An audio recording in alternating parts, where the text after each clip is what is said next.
Hello everyone, welcome back to my channel. For today's lesson, I will focus on paper 2 example like the straight line, which is very important.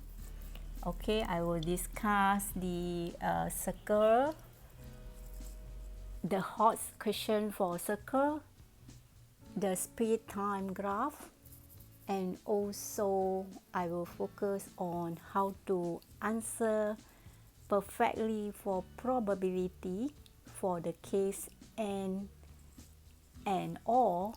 Alright, so these are very important topic that might be coming out in your next year SPM 2021.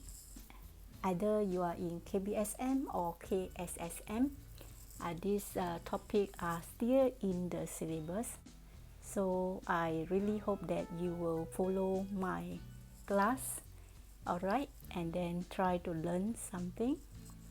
Alright, so let's have a look of my lesson for today. Have fun!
Let's solve the straight line. Diagram 7 shows two parallel straight lines OP and QR drawn on a Cartesian plane. Point O is the origin. Origin is 0, 0.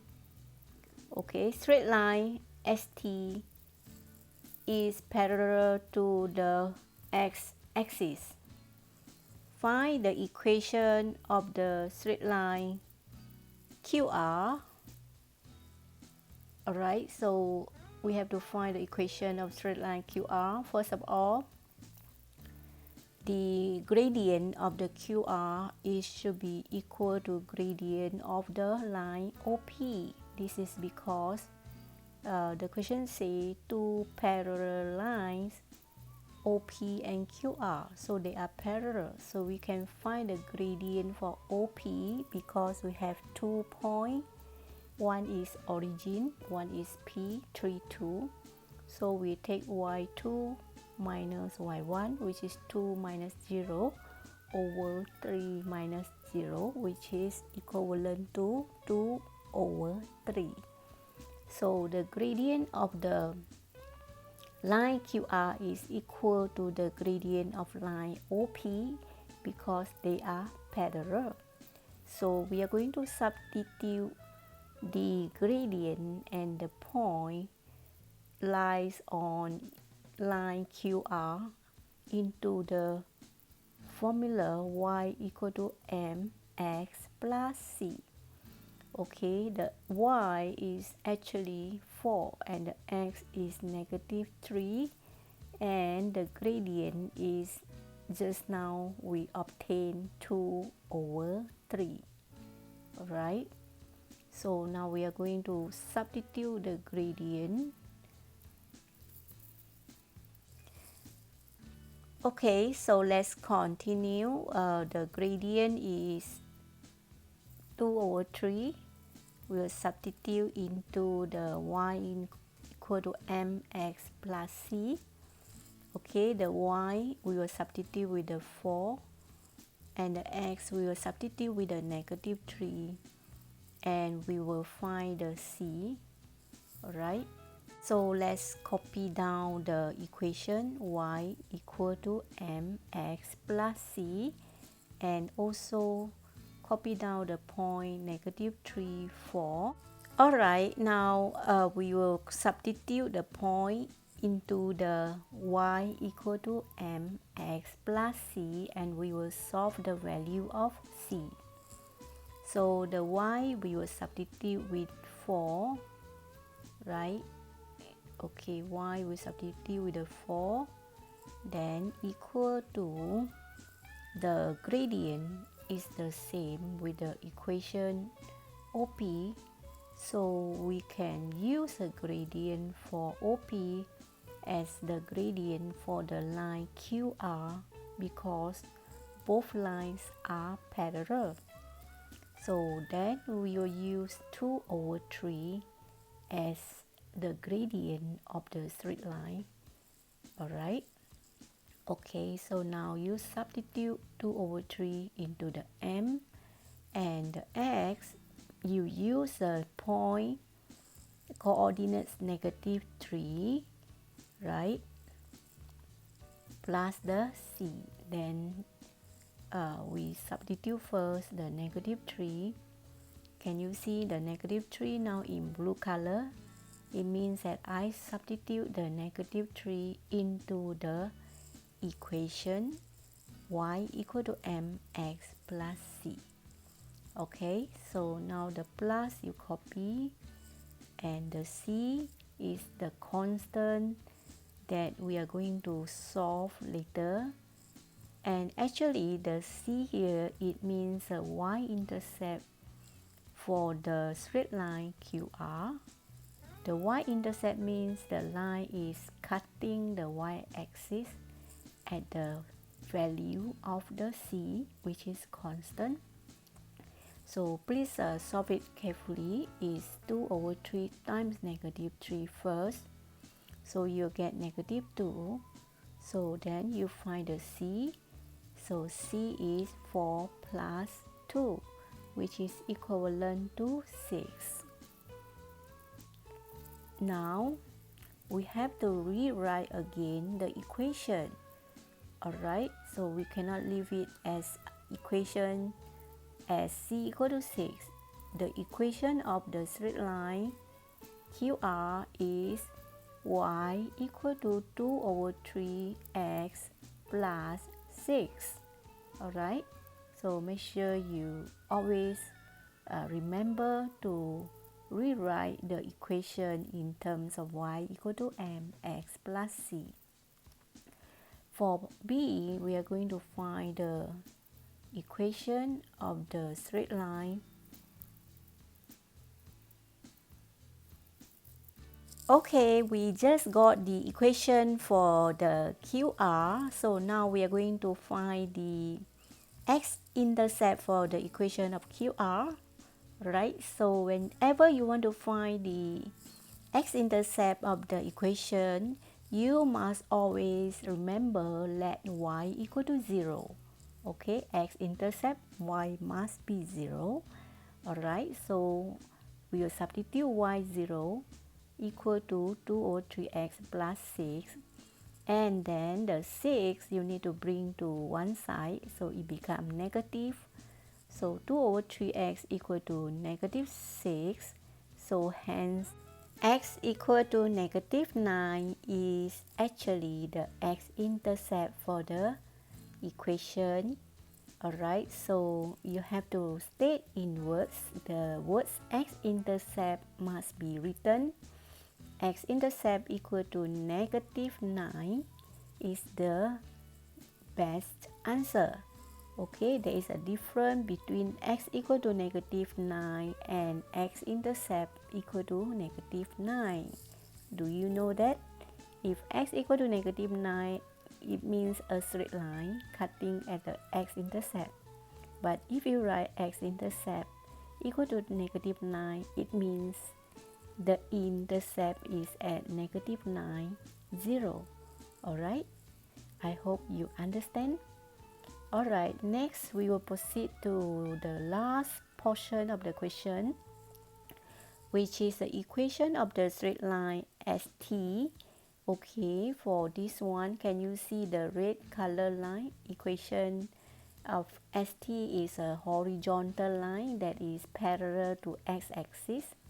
So in this case, we just find the y-intercept for the QR, because for a horizontal line like st, the equation of straight line is always y equal to y-intercept. So it's very simple. For equation of straight line, it must be y equal to the y-intercept for the QR obviously is 6, right? Can you see the one I highlight in yellow? Because that is a c, right? Constant. So by obtaining the constant c, we can just write the y-intercept for the equation of the straight line st is actually equivalent to the y equal to 6. So this equation is a horizontal line that with zero gradient. That is why you don't have the x. So that means y equal to 0x plus 6. Right, so your equation will be very simple. It becomes y equal to 6. That is the final answer for the equation of straight line st. Alright, so this is actually all about the straight line.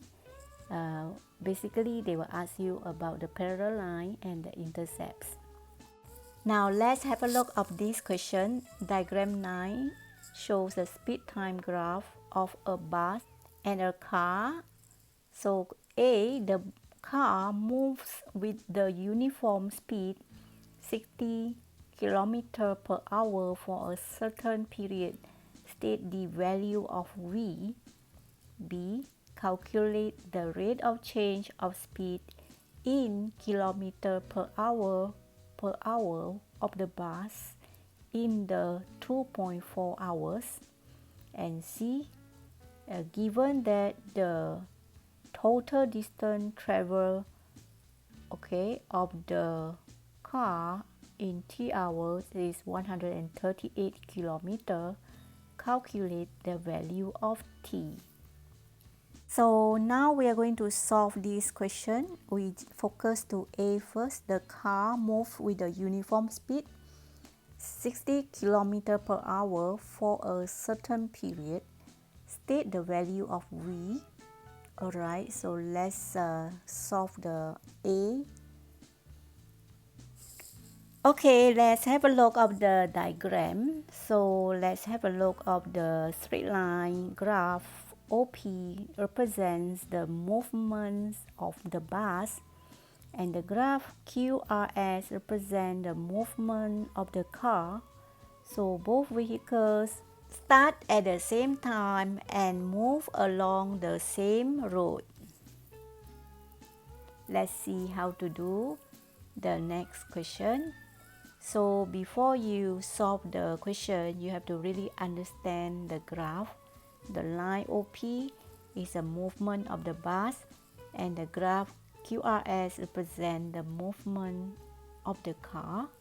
So let's see the question asking for the uniform speed of the V, right?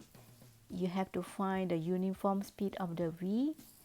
And the question mentioned the car moves with a uniform speed 60 km per hour for a certain period. So it means the question actually tell you the values of V because of the information of the uniform speed. So hence the V is actually equivalent to the value of 60 because it's the uniform speed, right? So when you look at the graph, the uniform speed is the part which from V to R that I'm going to highlight to you in blue color. That is a part whereby the car is having the uniform speed. So and the information was given uniform speed is given 60 km per hour. So hence, it's very easy for you to state the value of v, which is equivalent to 60. Alright, now we will try to complete the next question. After we solve the A, the V value is equivalent to 60. It's very simple. Alright, V is equal to 60 because of the uniform speed. Next, we will proceed to B, which is asking about calculate the rate of change of speed in kilometer per hour of the bus in the 2.4 hours. Now, in order to find rate of change, alright, so we have to highlight the path of the line that we need to focus to. So let's highlight the line. Okay, we need to calculate the rate of change of the speed of the bus. So the bus is line OP.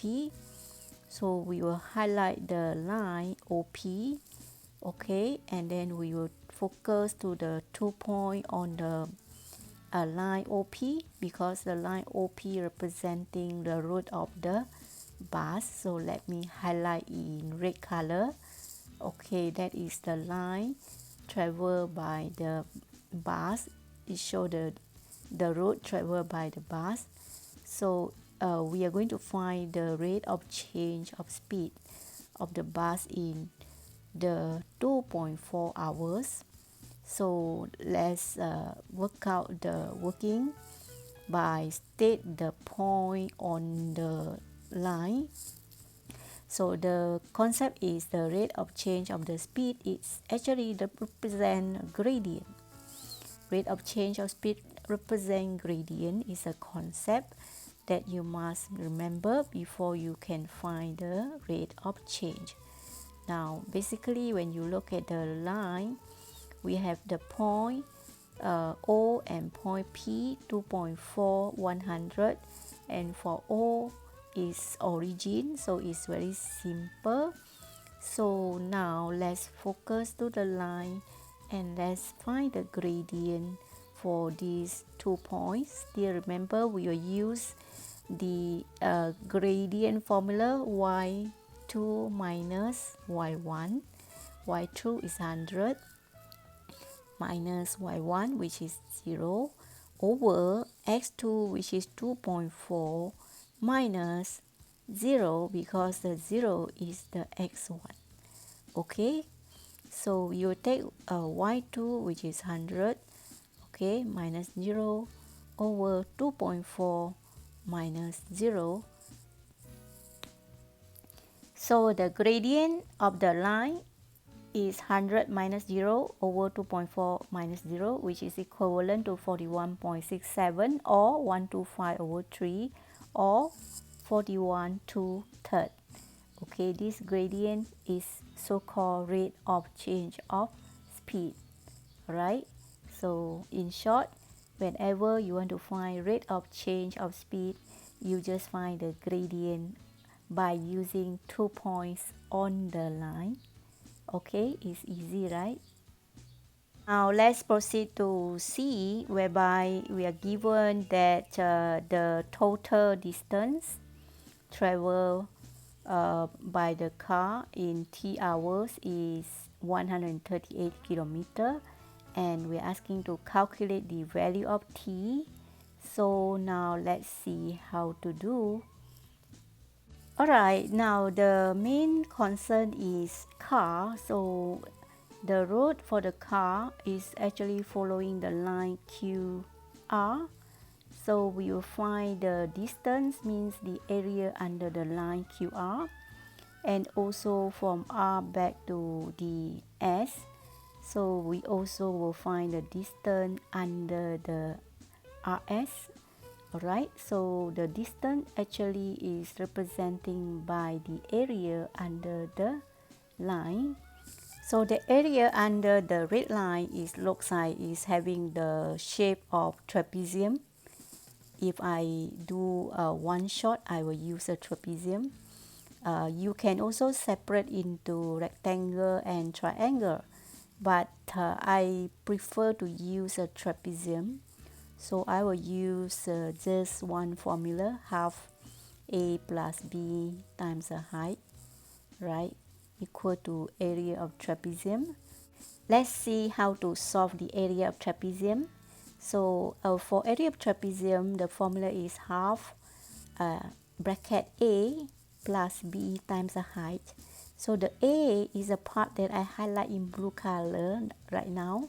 Can you see that? That is a. You read from the axis is 1.6, right? So the a is 1.6. And we need a longer length, which is b. The b now I'm highlighting using the blue color. Okay, the length of the b, it seems like is t, right? Is t. So we are going to add 1 over 2 1.6 plus t, right? And we need to times with the height. Alright, so our formula looks like this. 1 over 2, we need to multiply with the a, which is 1.6, plus the b, which is t. Alright, then we have to multiply with the height, and the height is actually the difference between the two parallel lines. The difference between the two blue lines that I just highlighted just now. So it looks like the height is 60, right? Okay, so we are going to substitute the 60 into the formula. So in order to find the area of the trapezium, and the area of trapezium, so we substitute the 60 now, and the area of the trapezium is actually area under the graph. It actually representing total distance, which is equivalent to 138 kilometer, right? So now we will solve the equation. 1 over 2 times 1.6 plus t times 60 equal to 138. So we will just multiply the bracket first. Okay, these two brackets we multiply, expand first, and the 2 you can times to the right hand side, the number 2 times 138. So if you expand 60 times 1.6, you will get 96, right? Plus 60t. Okay, expand carefully. You will get 2 times 138. And then you can solve the t equal to 138, and then you solve the t. So you will get the answer for the t. Now let's solve it slowly and carefully. So basically when you see number, you will just time. So 138 you have to times with the 2, and you can press your calculator. 2 times 138, you get 200 something, right? Okay, so then you write again and then simplify your t. I'm sure you will get the answer if you solve it carefully. Alright, so that's how we find the value of t. Okay, 2 times 138 is 276. So 96 plus 60t equal to 276, right? Alright, so now 60t is equivalent to 276 minus 96. And finally, if you solve your answer carefully, I'm sure you'll get the final answer for t is always positive, right? So you have 60t equal to 276, right? Okay, then your t is 60t equal to 276 minus 96, right? Okay, so now your 60t is equivalent to you can press your calculator for 276 minus 96. Alright, now you will write again 60t equal to 180, right? So the t is 180 divided by 60. So the final answer for t is 3, right? Is 3. So the value of t is always positive, so make sure you double check. Okay, that is how you solve the distance of the car. Okay, distance means area under the line, remember that. Okay, so it's quite simple for speed time graph. So if you really cannot understand, you try to do it slowly and try to understand the meaning of the concept behind it. Alright, so again, this is the answer for value of t. Now I would like to start with another question, which is probability, which is very important. Let's go through the question. Diagram 10 shows a set of cards labeled with letters in box P and a set of cards labeled with numbers in box Q. So you have box P, which have 4 letters M, A, T, H, and 4 digits, which are digit 2, 0, 2, and 1 in box Q. So 2 cards are picked at random, one of the cards from box P and then another card from box Q. So now you need to complete the sample space in the answer space. Okay, that is for A, and for B, by listing. Okay, again I say by listing all the possible outcomes of the event. Find the probability that the cards picked are labeled with consonant and labeled with a number 0. Number 2, label with a vowel or label with an even number. So be careful with the word and or are very important because it will determine the different answer. That means the outcome will be different. When and, you will always think about the intersect, right? Intersect means they are having common or same element. So and means intersect, or here means union. So you have to take in all the elements, and the repeating one you take once only. Remember that this is a very important concept in probability. Alright, please bear in mind. Right now we are going to list out all the sample space. We have M2, M0, M2, M1.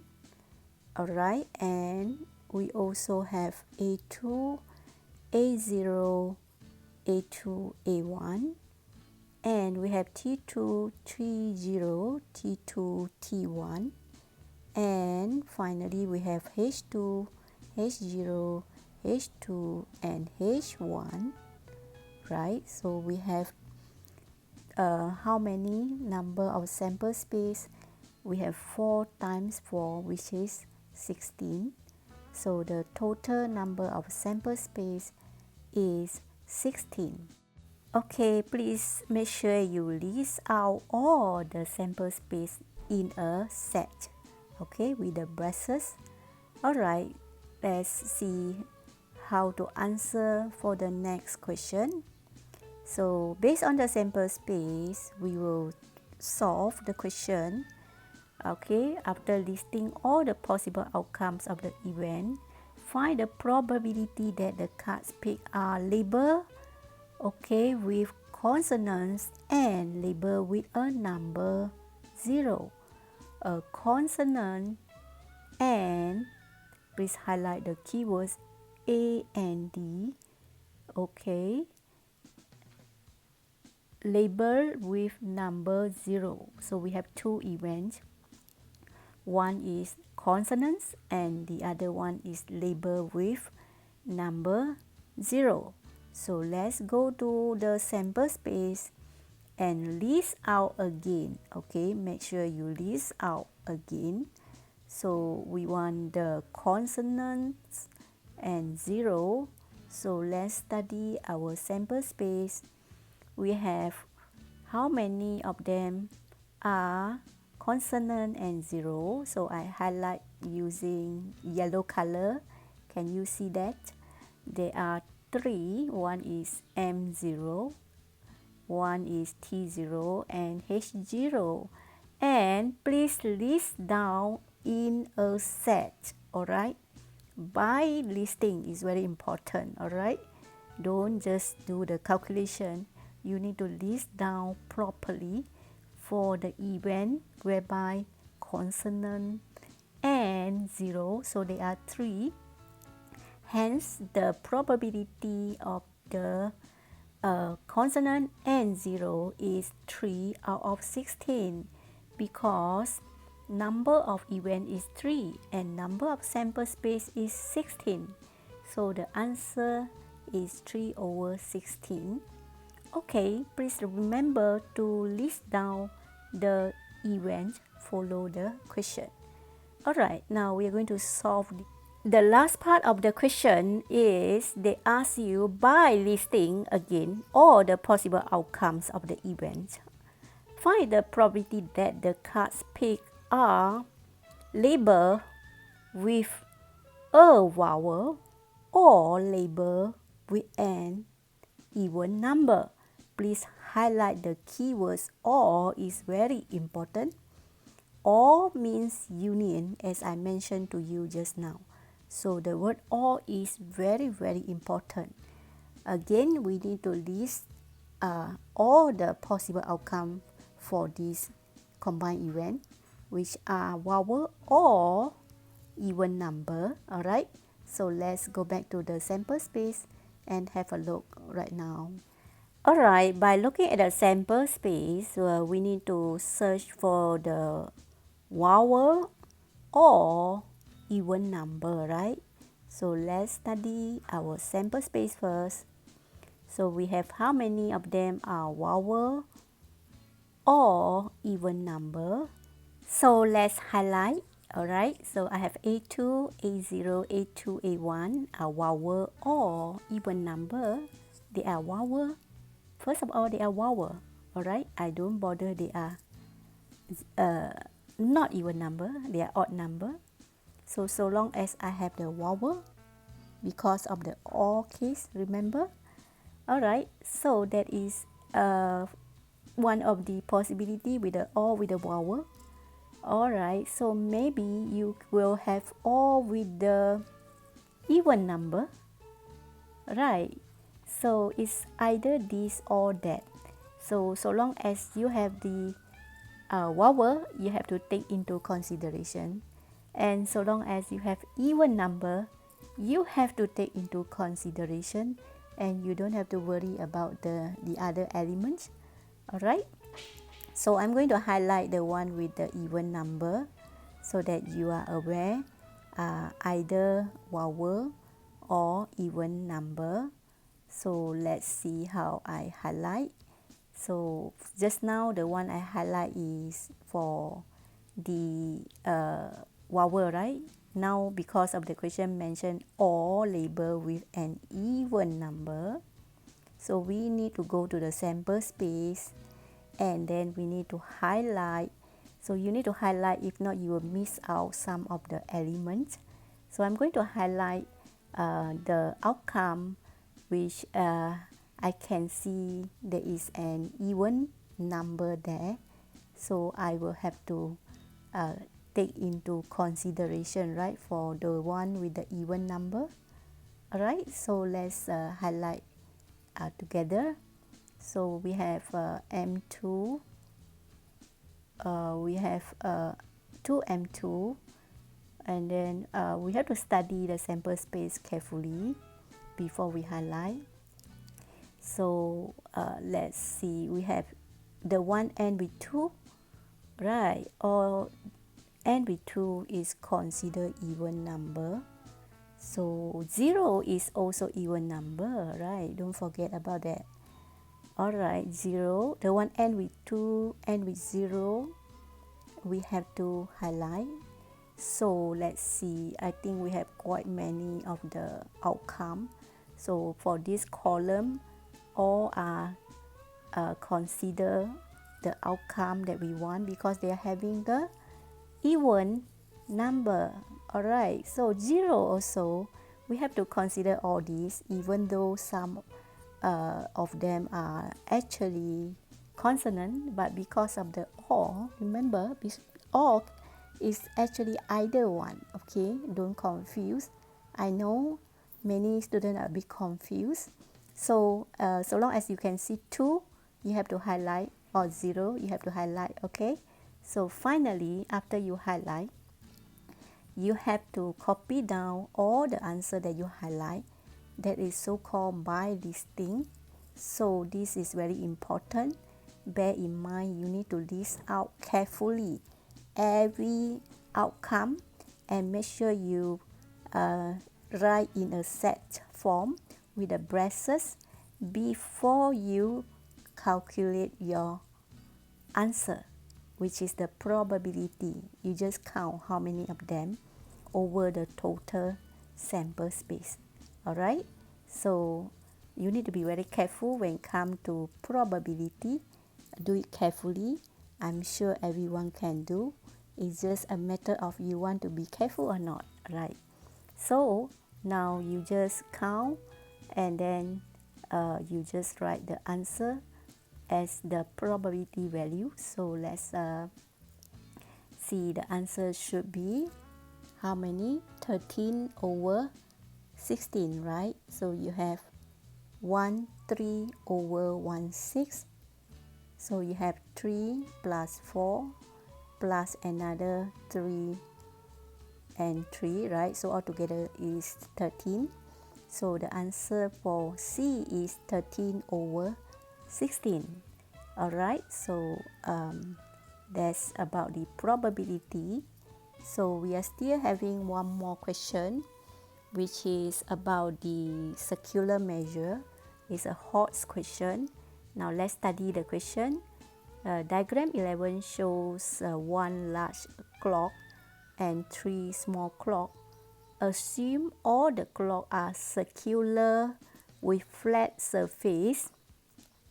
So let's have a look at the clock. Okay, we have the diameter is 36 centimeter for the bigger one, for the large clock, and the small clock, it seems like having diameter 12 centimeter, right? So we have 3 small clock and 1 big clock. So let's see what the question asks. This is the HOTS question because they give you the picture to stimulate your thinking skills. So by using pi equal to 2 over 7, calculate the number of portion of the large clock, which is equivalent to the 3 small clock. Number of portion, right? The question is asking you number of portion of the large clock. Well, many of you will wonder what is number of portion. It actually means ratio, right? So you need to find the area of 3 small clock over the area of large clock, right? So actually the question is asking you the portion, so you have to find the ratio.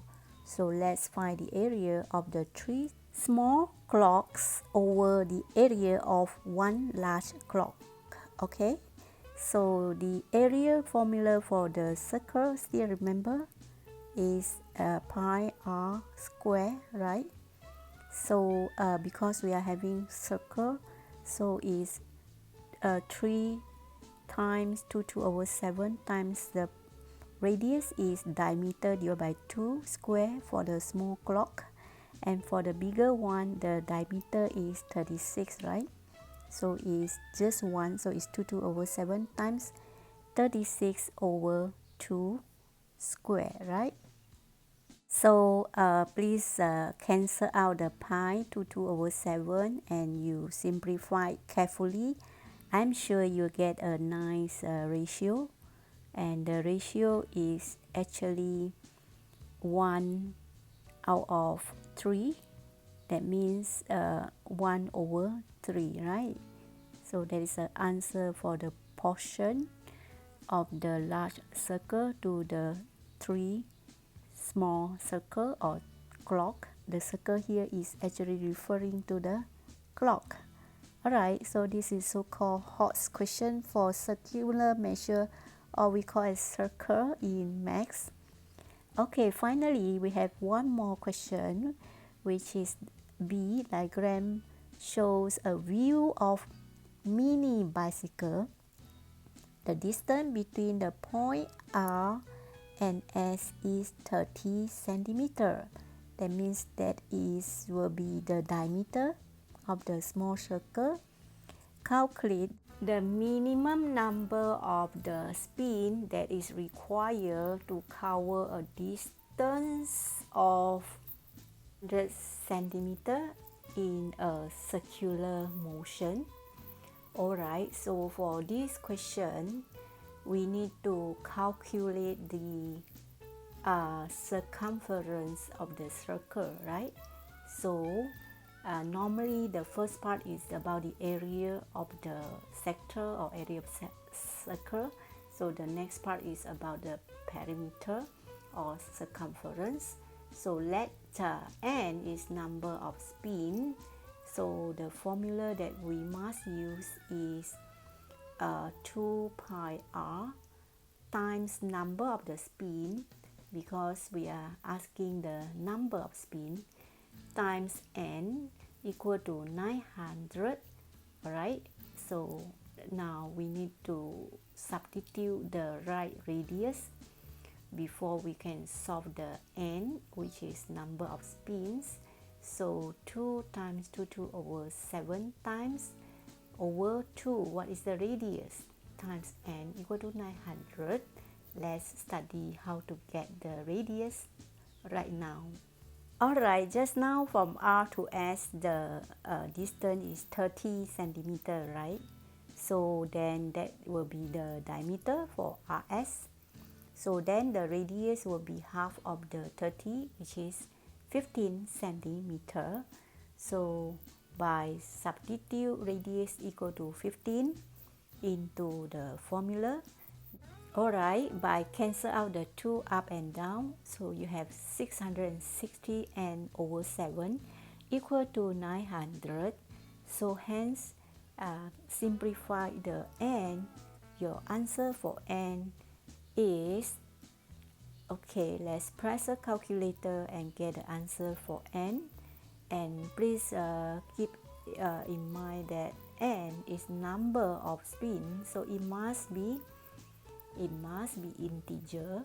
So please round off your answer to the nearest integer, because the question say minimum, so that means your n must be more than.